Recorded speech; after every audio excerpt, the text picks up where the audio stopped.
आई लोग आई भौजो है आहे देते ताना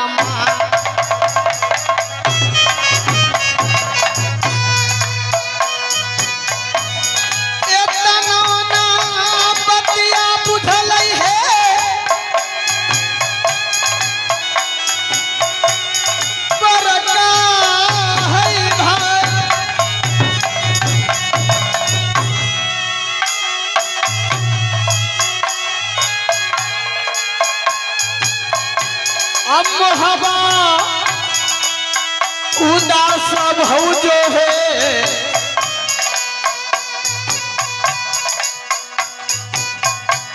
भाभी देवरा के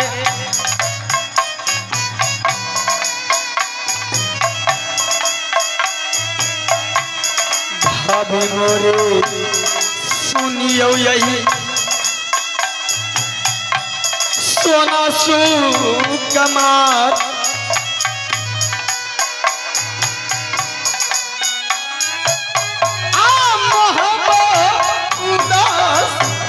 अभी सोना। हाँ देवर जी मोहबा भी कोई नहीं ताना मारेंगे। मैं आपकी बोली आप मोहबा राज नहीं जा सकते, आप कोई दूसरे राज में जा सकते हैं देवर जी। भाभी हाँ देवर जी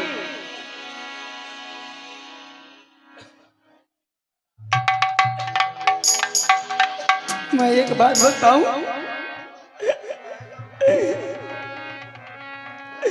मुझे यहाँ से जाने का दिल नहीं करता भाभी। देवर जी अगर आप यहाँ से नहीं जाइएगा, जब आपके भाई जान जाएंगे तो मुझे इस राज मोहब्बत में रहने के लिए नहीं देंगे देवर जी।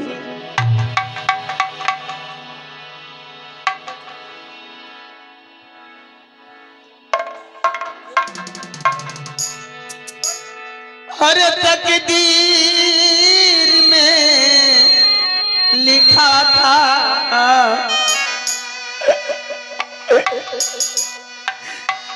तकदीर में लिखा था वो तस्वीर चाहिए।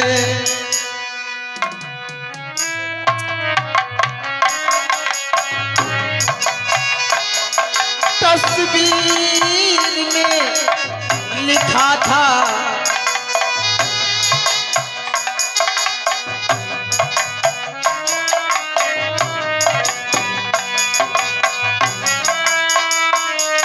तकदीर में लिखा था तस्वीर चाहिए। तकदीर में लिखा था तस्वीर क्या चाहिए। तस्वीर तकदीर में लिखा था तस्वीर चाहिए। भाभी सोना। हाँ देवर जी लग रहा है अब कब मुलाकात होगा नहीं होगा।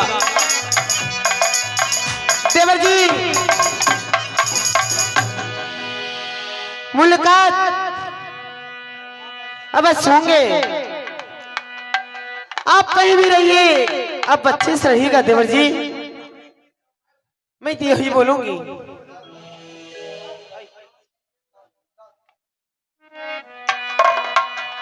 अब मैं यहाँ से कहाँ जाऊं भाभी सोना। देवर जी आप कहीं नहीं जाइए, जाकर गुरु अमरा से बात कीजिएगा। गुरु अमरा आपकी गुरुदेव है, वो सारी बात आपको बता देंगे।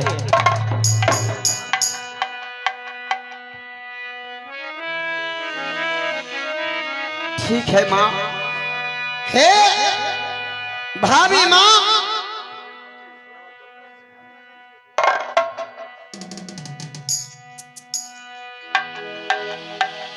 देवर जी, मैं जाती हूँ अपनी महल की ओर। आप जा सकते हैं गुरु अमर के पास।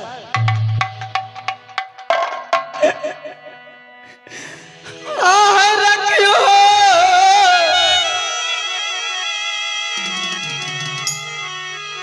आखी अलवाए भाव जो है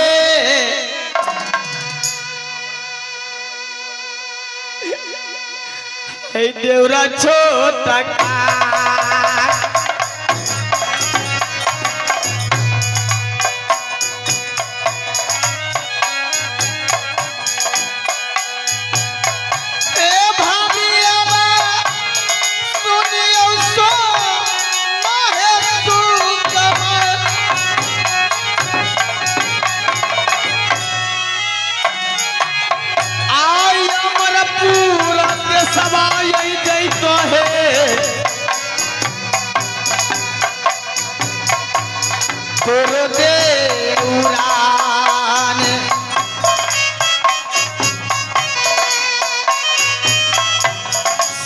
तो खबरिया कहबई गुरु जी के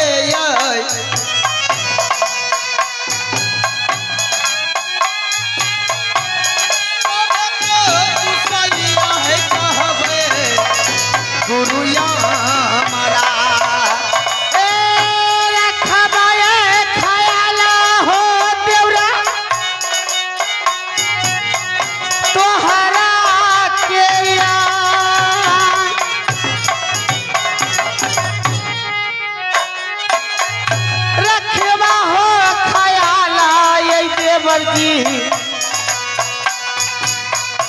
हमें तो हरा के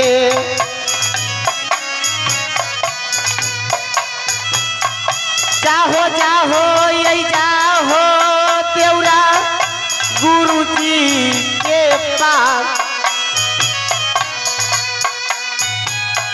सब यही कुशाल सुनई हो रे गुरु जी। हम सुना हाँ देवरजी, अब आप जा सकते हैं। ठीक है, आप कहीं भी रहिए, खुश रहिए देवर जी। मैं अपनी महल की ओर जाती हूँ। ठीक है, आप जा सकते हैं।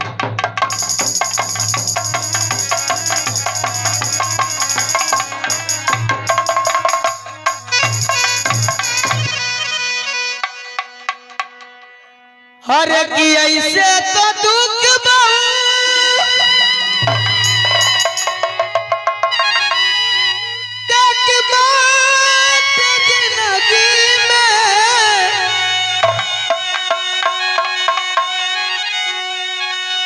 है दुख जो मेरा पड़ा है। आज मेरा वो भाई जिसके बदौलत राज मोहब्बत चलता है, आज वो बड़े भैया ये शिमला पहाड़ जो 1600 फीट ऊपर है, वहां से हमें धक्का दिए हैं। धन्य हो मेरी भाभी। और कि ऐसे तो दुख बहु तक बात जिंदगी में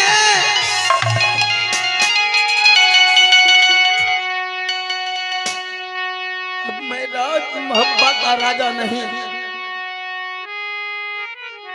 अब मैं कहां जाऊंगा? मांग चांग कर ही खाऊंगा ना। मेरी बड़ी भाभी ने बोली कि देवर जी वापस राज मोहब्बत नहीं आना। अरे पैसा के मोल बाकी यही जे बुझाता थपलिया। अरे निर्धन के रोग जनी दिहाए विधाता, निर्धन के रोग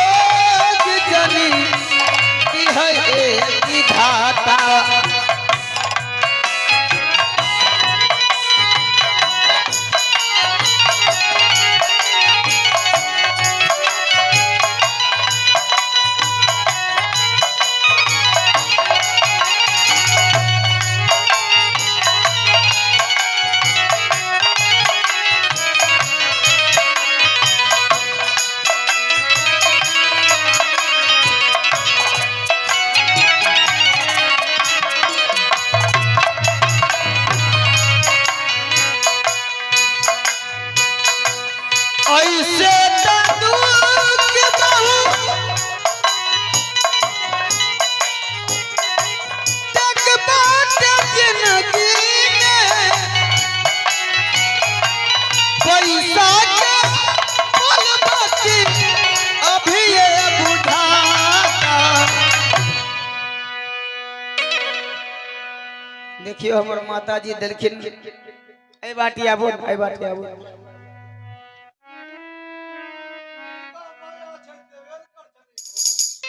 इनकार का माया थोड़े लग खाली तोरा ने माया के जाल छ तोरा तो देह में आएगी धेर लेता।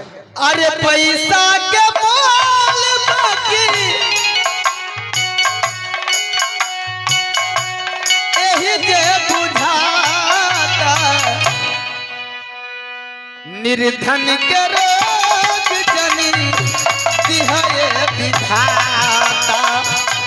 निर्धन के रोग जनी दिहाए विधाता।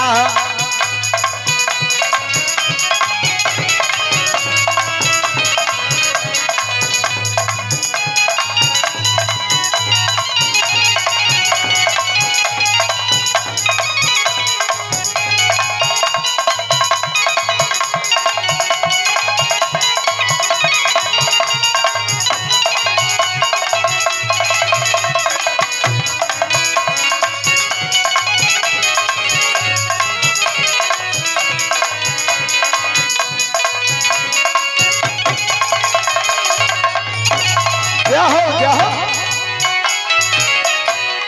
एने माला माल रुपया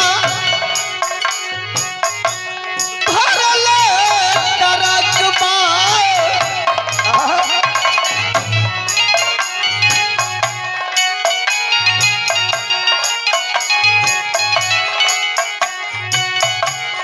एने माला माल रुपया भरल टरक बा।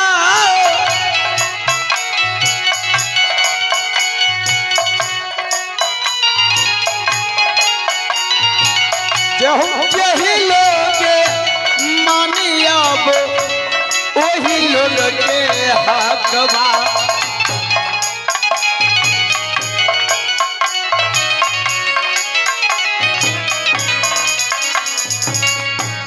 वही जादी हो जाई कवनो बीमारी।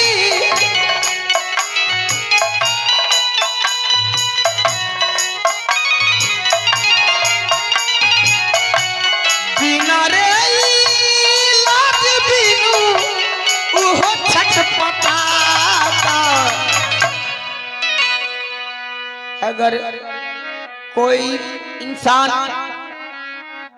मजबूर है और उसके पास पैसा नहीं है तो उस वक्त वो छटपटा रहा था कि वो क्यों रोजे होई जली। अरे कौनो बीमारी अरे बिना रे इलाज बिनु वो छटपटाता। अरे निर्धन के रोग जनी दिहाए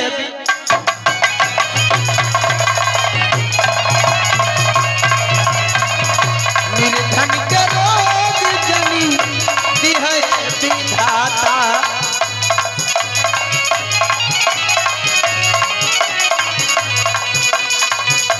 ऐसे तदुख बहु जग बात जिंदगी में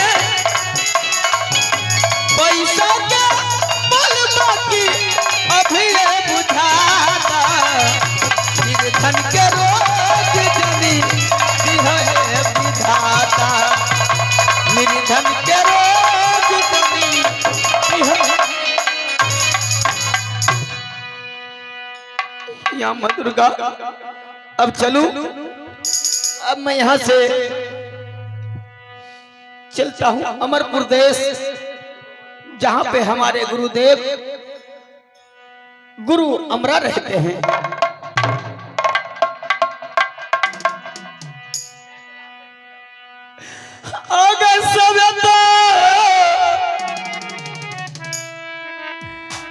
अकुशलिया ये कहबई गे आ गुरुया हमारा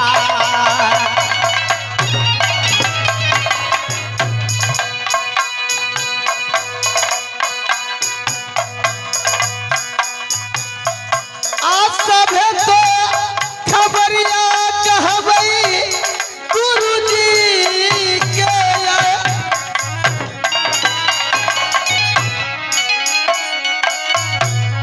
सभे तो खबरिया कहबई है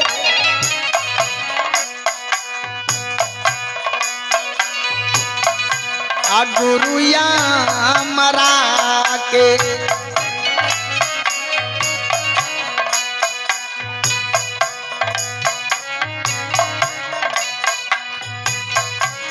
देवी मैया सुन ले तू रुगबा गई माई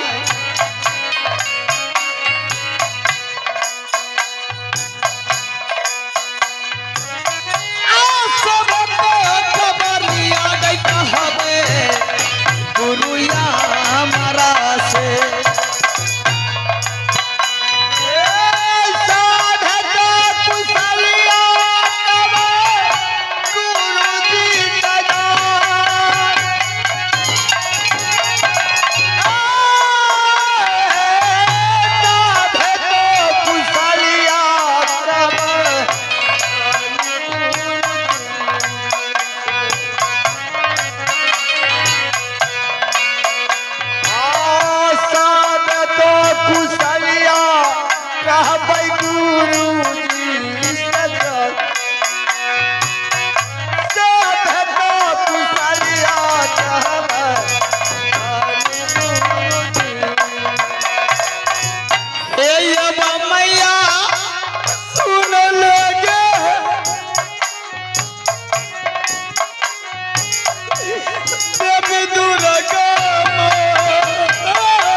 सवा जई गे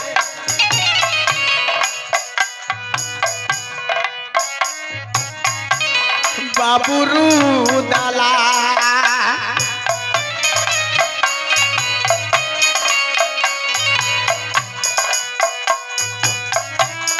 सभे तो कुशलिया गई कहबई गे गुरुजी से जाय